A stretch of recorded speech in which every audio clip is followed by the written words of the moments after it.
Thanks for joining me. I'm going to get straight into it tonight. We've got a couple of guests. My first guest is an archaeologist and an author of several books. But tonight we're going to be talking about one in particular, a book on a place called Royston Cave, which is really interesting. Her name is Sylvia Beeman. Thank you very much for joining me tonight on the show.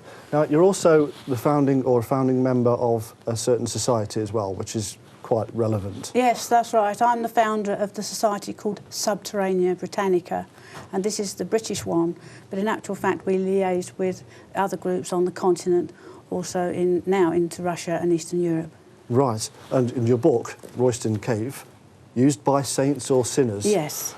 Is obviously it's a cave, so it's subterranean. It's subterranean, and it's really because of my work on Royston Caves that I became really interested in underground sites as well as the Templars, and it's because of the underground sites that I eventually founded the Society Subterranea Britannica. Right, that's right. So Royston Cave. Yes. Some people will know about Royston Cave, not everybody. I mean, when I was introduced, few people know about Royston Cave. So what is it and where is it? I think the reason why it's not very well known is because it is actually in the centre of a very small market town in Cambridgeshire and Hertfordshire. Why I say that is actually now in Hertfordshire, but originally it was on the boundary between Cambridgeshire and Hertfordshire and on the boundary of 5 villages or parishes. Right. So this is why it's quite an extraordinary little place. And I take it you looked into the history of the surrounding area and... Oh yes, I looked into all the areas around. Because you find that if you go to the record offices, some records are in Hertfordshire, some are in Essex, others in Cambridgeshire, and even Herefordshire, we all turn up records there because the spelling was similar to Hertfordshire. Right, so that's why they turn up anywhere. And as Royston is also post-Doomsday, therefore, it was only, as I say, the boundary of these 5 parishes. There's really not very much known about Royston until later years. So when was the cave found? The cave was discovered in 1742, and I often think it was probably rediscovered as opposed to discovered. What happened was there were some women who were in the butter market, which was housing above, and these women wanted a bench to sit on, as they were fed up with obviously marketing all day and not having anywhere to sit. And they called in some workmen, and these workmen, they hammered through a large post into the ground, and then when they hammered it, suddenly it disappeared. And the post disappeared through the eye of a millstone. They actually got it in the right place, in a sense. Amazing. And they pulled up the millstone to find there was a shaft, and this shaft was full of lumps of chalk and stuff. So they decided that perhaps they'd investigate it. So they started pulling out the chalk and found there was definitely a shaft going downwards. And then a young boy was lowered down. I often wonder whether he was forced to go down or he was bribed to go down. But anyway, he went down on a rope. He came back and said that there was a chamber below. And then it's all recorded in the Society of Antiquaries minutes. And next they let down a man, a thin man, it's recorded, this thin man was lowered down, and he reported the boy was absolutely right. But there were 2 chambers, he felt. And it was full, the bottom half was actually full of garden mould. And what they did was they decided to take out the garden mould, but all the population kept crowding round because they thought there was going to be treasure down there. Right. And so it was emptied out at night. Well, 1742, there were no archaeologists. In fact, I think they probably could have thrown the baby away with the bathwater because they said there was these loads of earth was taken out. But amongst the finds that were recorded was 1 skull, human skull, 1 or 2 human decayed bones, some bits of medieval pottery, a drinking cup they thought, brown with yellow spots on it, and a piece of brass without any inscription on it, and that was all. But as they started to lower down out the earth, they uncovered the walls, and the walls had engravings all the way around, and they were coloured. And some of them were enhanced with darker pigment to show them like 3D. And what was on the walls were figures of saints, crucifixions, but there's lots of signs and symbols that are not purely Christian. Right. So the only finds that they actually had were a few bones and a medieval cup or so. That's all. And that's it. Nothing else was discovered that we know of. No. Because this was a period of of just, not, like you say, there were no archaeologists, they were just kind of antiquary type people? There was one other item that came into the possession of Stukely, who was to come along later and look at the cave, and that was a little pipe maker's seal with a single fleur-de-lis on it. A fleur-de-lis? Yes, and I have to say that I've written in my book about this because I do wonder where the Templars also used the single fleur-de-lis as one of their symbols, because it does mean it's the symbol of the Virgin Mary. Yeah. And also at the local Hitchin, there's actually a coffin lid which has got single fleur-de-lis all around it. And it was the coffin lid of Argentine, who was a Templar, and he'd come from Melbourne, which is one of the parishes near to Royston. Oh, so there's a link. There's a link again. Can't prove this. It's just a suggestion. This pipe, what period? That they don't know. It was just it was alleged to be found in the field. Somebody picked it up and gave it to Stukely later on. Okay. That's the sound in the studio for the recording. Okay, if you can just carry on from the point that went a bit wrong there with the sound. Yes, that was a good one, wasn't it?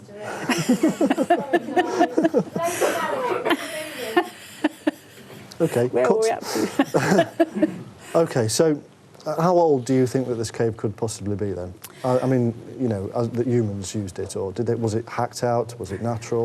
No, the cave is definitely man-made. Right. I personally think it could be as old as the Neolithic. Really? Well, it is. Royston Cave is on the crossroads, which I haven't mentioned before. It's on the two main the roads across Britain, Ermine Street and Icknield Way. And Grimes Graves, which of course is famous for the flints from the Neolithic and Bronze Age period, is on the Icknield Way. And I do wonder whether the early man was looking for flints in chalk. They knew that chalk held flints. And Royston Cave is approximately 30 feet deep, which is the same depth as what normally found at Grimes Graves. But in the chalk, which is Middle Horizon chalk in Royston Cave, you only have small little flints in there, not the large flints or the floor stone that you get in Grimes Graves. So I think it could be as early as that. Then any underground site, which I have, of course, studied underground sites with my other work, can be used over and over again if it is reasonably dry. It does flood sometimes in Royston Cave, but other times it's reasonably dry. But any site that is good underground can be used right through to contemporary times, because it's just a useful underground site. It can be for even filling up with coal, or some people have used sites underground for nuclear shelters and things right up to the present day. Well, what are some of the reasons that people have used underground sites in the past? Because that's what we're talking about here, Yes, the that's right. quite distant past as well. Yes. So the underground sites have been used for all kinds of things, haven't they? Oh, amazing. Such as? Well, we've got sites that can be used as ice houses. Sometimes you can have an ice house that's made itself.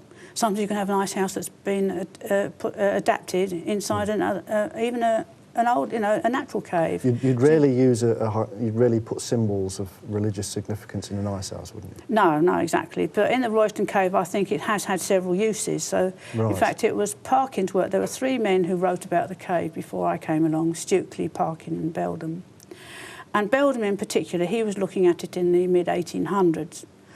And he thought that, again, it was anterior to Christ, and it might have been used by the Romano-British people, because he felt it could have been a columbarium, because there are some niches around the cave, and he felt that perhaps there'd been cinerary urns placed there. Right. And then later on, he did feel that perhaps it had been crusaders returning to this country, and this is where I've come in, followed on from him. He thought they may have actually copied what they'd seen in Jerusalem, say the Holy Sepulchre Church, for example, and I've said this later, but he said they may have seen things in Jerusalem, and also Ashkelon. There are some underground similar shaped structures, but I have to say at the present time, you can guess why I can't find out much more about them. Very on the Gaza Strip, it's a rather sensitive area, and always was. We just had to cancel trips out there at the moment, because we were going to go out and do some investigating. Well, there you go. So you know exactly what I mean. Terrible situation for the poor people. Of course it is. I mean, I think it's horrendous. But the symbols and things that are in this subterranean cave that you've discovered, I've seen some of them, very similar things in caves across Europe. That's right. From that period that you're talking about, post-Crusader period. Because I have discovered that definitely the Templars did own property in Royston. Right. The actual whereabouts is not known, but it's recorded that the property owned by the Templars passed to the Hospitallers, which was quite normal, which happened when they were disbanded in 1308, and that the property passed, it was King Henry VIII's letters and papers where it is recorded that this land from the Templars to the Hospitallers then was taken in, of course, to the Crown at the time of the Reformation. Right. So it's definitely known the Templars were there. Also, it is recorded Templars on their lands in Baldock and Weston were around Baldock. They also had a preceptory at Baldock, and the Templars came to Royston for the purpose of marketing every single week from 1199 to 1254. I personally think that they needed somewhere to store their market goods, because anyone who travels along the 505 from Royston to Baldock will know it's very hilly.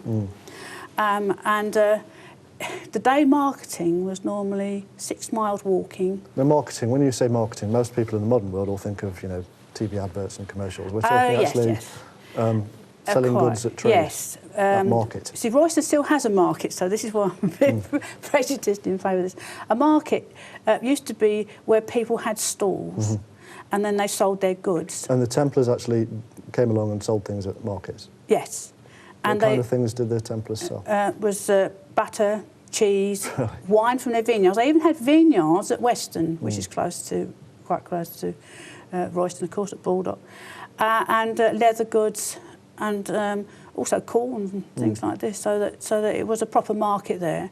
And because Royston again was on these boundaries of the 5 parishes, there is this stone called the Royce Stone. Some people think Royston's is a contraction of the word Royce Stone. Right.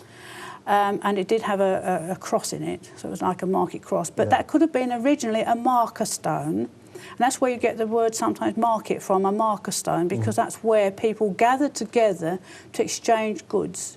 I mean, for example, salt was very important in the medieval period. And so, exactly. Yeah. So this would have been another place where they could have sold salt. Well, the Templars were quite, you know, well known for selling and making salt. Exactly. Across Europe. And also, remember, their word Czech is Arabic, which has come into our language, which is, of course, brought in by the Templars. And they also had bills of exchange and things. And money. They were an incredible machine, really, weren't they? You know, they were. Big corporate machine. They really were. Yeah.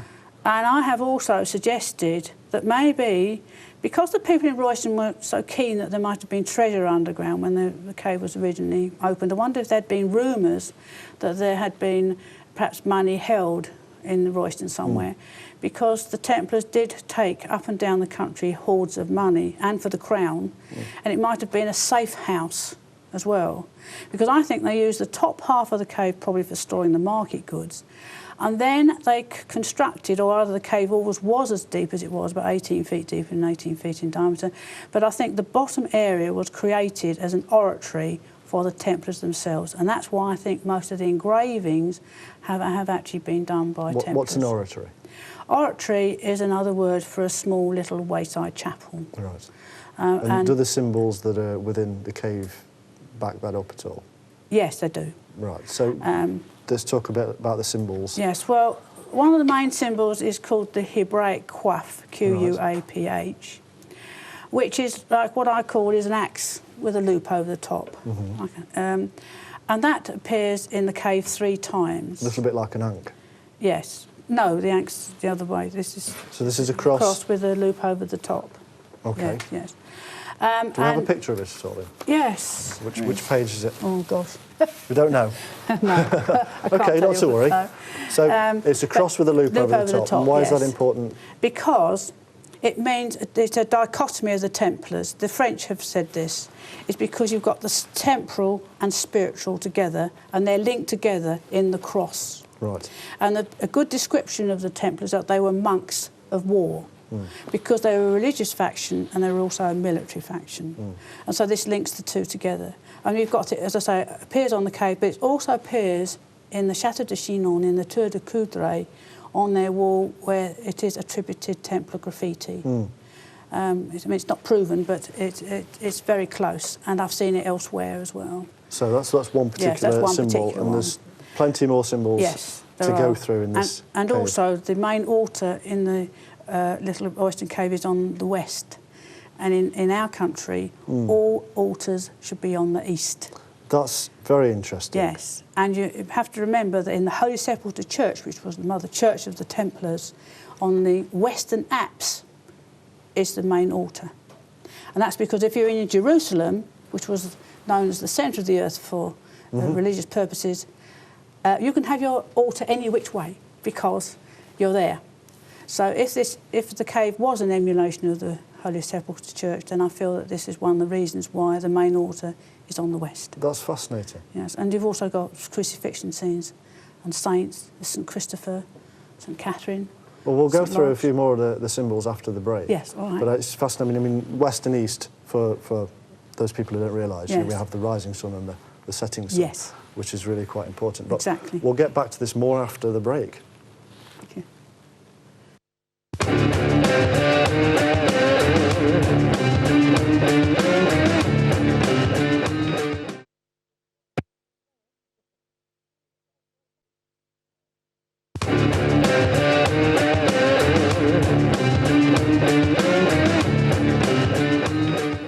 Hello and welcome back to Gardner's World. We've got on Sylvia Beeman, who's written this marvellous book, Royston Cave, Used by Saints or Sinners, which we're discussing. And we've discussed the period that this came from. You think that it probably dates back to Neolithic, but we're discussing particularly the medieval period, or Yes. certainly the post-Templar period, Yes. post-Crusade period. Yes. Other symbols that we've got in this cave which give you an indication that, that it's Templars. To start off with, you have these various saints which are revered by the Crusaders. Right. You have St Catherine. St Catherine also you'll find that in Bristol is that the Templar Church is dedicated to St Catherine. St Catherine was important because she is the first person after the Virgin Mary in the hierarchy of medieval art. You have St Lawrence. He's also shown on the cave. He was known to the Templars. St Christopher with the Christ child. Also, of course, he was the symbol of for travellers. And there's another figure, a very interesting figure, who some people felt was possibly St George. And originally, when I started writing the book, I thought, yes, it was, because similarities with a helmet, like Uccello's helmet. But later on, it is Dr. Bowes came, who was a medievalist historian, and he said he felt it was Christ the soldier. Yes. Also, it's on the southeast side, and it could also be St Michael, because St Michael's normally on the south. Now, whether they are not, nobody knows, but what I meant was I have put forward all these suggestions because I do feel when you're writing any book, you should draw on what people have said before and their theories, so that you've got something that you can look at and go forward from. Now, Just going back to yes. the things that were found in there, you Yes. said that there was a skull. Yes. Have you looked into that at all? Yes, I have. Now, the skull, or a skull, could be used in Templar rites. And also, the skull and crossbones means for the afterlife. Now, also, there are some heads shown on the walls engravings that are on their own. And if you Right. go to the Château de Chinon in the Tour de Coudray, where the attributed Templar graffiti is, you also see heads on their own again. Then you'll ask yourself, could this be tied up with a Turin shroud? And like everything else, is that I have tried to put down what is there, not try to add to it within reason, because I think most things stand by themselves and people should look into them and then look forward from them. But one of the things I do feel is I have tried to do is, if this is associated with the Templars, which I think it was at some time, but it doesn't mean that all the graffiti was done by the Templars, because it's not possible. Stylistically, you can only date the cave on the stylistic drawings, engravings, because any underground site, the people that come after you, they actually clear out everything that was there before. So archaeologically, there's very little to be seen. Apart from this skull, is this still in No, existence? there's no knowledge of where the We don't know skull where. is or the little pipe maker's seal. Oh, dear. Now, I have got some pieces of pottery, brownie red with yellow spots on, which is now in our museum, because There was a little excavation done, not by myself at this particular time, or because I wasn't a qualified archaeologist anyway. It was done by some local people, and there were some little pieces of this pottery found, which is now, and it was held under somebody's workbench for some years. But anyway, it's all now being recorded, it's put in the museum. But Miss Donnell and myself, in the early 70s, 74, we did have a small excavation with permission from the Department of Environment. It was all done properly, following a resistivity test of the floor of the cave by Dave Seward and Short Allerton from Geodesy and Geophysics in Cambridge. That was an official resistivity testing, because they did realise that on the floor there were some cavities, little cavities, which turned out to be a post hole, which showed that in all probability there had been the second story and been supported at some time. Yeah. But you can't tell, even if you have some post holes, whether it had been a veranda running round or a complete flooring. And at one time, because the cave could have been as early as the Neolithic and lots of people using it, you could have had a veranda at one time and a complete floor another. So it's very difficult when you actually look at something. It's still a very enigmatic place there, It's still enigmatic, and I'll always say to people it is still enigmatic, and I think it's wonderful that people are still going forward and making other suggestions. So can people get into this cave now? Or? Oh yes, it's open to the general public between Easter and September. Right. And 2:30 to 5 in the afternoon, on a Saturday and Sunday afternoon. Right. And the latest theory is that perhaps this may have been a Freemasons lodge, or the first Freemasons lodge. Now, I have to say that that's not particularly what I think it is, but I do think everybody's entitled to their views and what they think it might be. And it's true to say that King James I of England and VI of Scotland had his hunting lodge, or it was actually, we now call it the Palace, only a few yards away from the cave. And it is attributed sometimes that it was King James I who did bring down Freemasonry to England. So there we go. But I have to say, I do think it would have been a bit strange for this king to be climbing down this narrow shaft, but maybe if he was someone who liked doing things like that, perhaps he did. Royals have always done strange things. That's definite because the fact, cave only had one entrance in, and then eventually a second one was found. So it was backfilled, I understand. When was it was probably backfilled around the Reformation period. Right. But you see, if it had been used by James I, then it would be a lot later than that. Yeah. But you see, this is the trouble. I feel that if it had been in James I time, why was it backfilled? It could have been left open, but still much to learn on Royston Cave. There's a lot to learn. Well, we're all very thankful for the work that you've done, and this is a fascinating book. Thank you. And I understand it's coming out in paperback soon. Oh, it is, certainly, yes. So under Temple Publications. Yes, so it is. We'll look forward to that. It's having a nice new cover. Lovely. Bronze coloured with red cross on it. So we'll look forward to seeing that. And thank you very much, Sylvia, for coming on this show. It's Thank much you very appreciated. Much. Thank you very much.